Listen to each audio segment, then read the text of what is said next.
नमस्कार दोस्तों, राजनीतिक सत्ता हर समस्या की चाबी होती है। यह वाक्य तो आपने अक्सर बहुजन नायक आजाद समाज पार्टी के राष्ट्रीय अध्यक्ष और नगीना से वर्तमान लोकसभा सदस्य माननीय एडवोकेट चंद्रशेखर आजाद के भाषणों में अक्सर सुना होगा। भारत के महान चक्रवर्ती सम्राट अशोक ने धम्म के रास्ते को अपनाकर अपने साम्राज्य को हिंसा से दूर रखते हुए अखंड भारत में तब्दील कर दिया।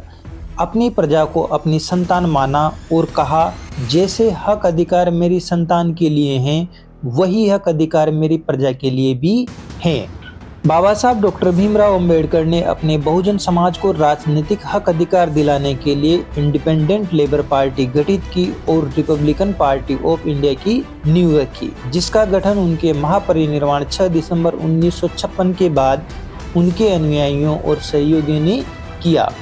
जब मान्यवर कांशीराम साहब को दीना भाना वाल्मीकि के जरिए बाबा साहब डॉक्टर भीमराव अंबेडकर को जानने का मौका मिला, तो मान्यवर कांशीराम साहब ने बाबा साहब के अंबेडकरवादी मिशन को अपने जीवन का लक्ष्य बना लिया और राजनीतिक शक्ति पाने के लिए 1984 में बहुजन समाज पार्टी बसपा की स्थापना की।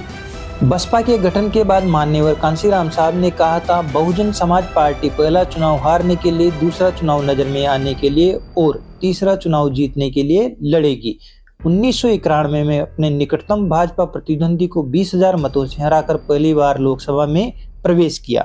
9 अक्टूबर 1956 को मान्यवर कांशीराम साहब परिनिर्वाण को प्राप्त हुए। बाबा साहब डॉक्टर भीमराव अंबेडकर के मिशन और मान्यवर कांशीराम साहब को अपना राजनीतिक गुरु मानकर एडवोकेट चंद्रशेखर आजाद ने अपने हक वंचित बहुजन समाज को समानता का अधिकार दिलाने के लिए राजनीतिक सत्ता पर कब्जा करने के लिए 15 मार्च 2020 को अपना राजनीतिक दल आजाद समाज पार्टी कांशीराम का गठन किया। पार्टी 2022 में उत्तर प्रदेश विधानसभा चुनाव में 110 सीटों पर चुनाव लड़ी।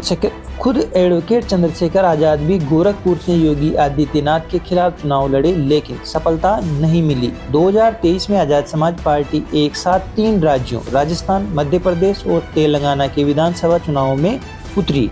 राजस्थान में हनुमान बेनीवाल जी की राष्ट्रीय लोकतांत्रिक पार्टी के साथ गठबंधन में चुनाव लड़ी, लेकिन सफलता नहीं मिली। मध्य प्रदेश और तेलंगाना के चुनाव में भी सफलता हाथ नहीं लगी और केवल उपस्थिति दर्ज हो सकी। आजाद समाज पार्टी के संघर्ष को जीत का स्वाद 2024 में चखने को मिला, जब उत्तर प्रदेश की नगीना लोकसभा सीट से पार्टी के राष्ट्रीय अध्यक्ष एडवोकेट चंद्रशेखर आजाद तमाम विरोधी पार्टियों को पछाड़ते हुए सांसद बने।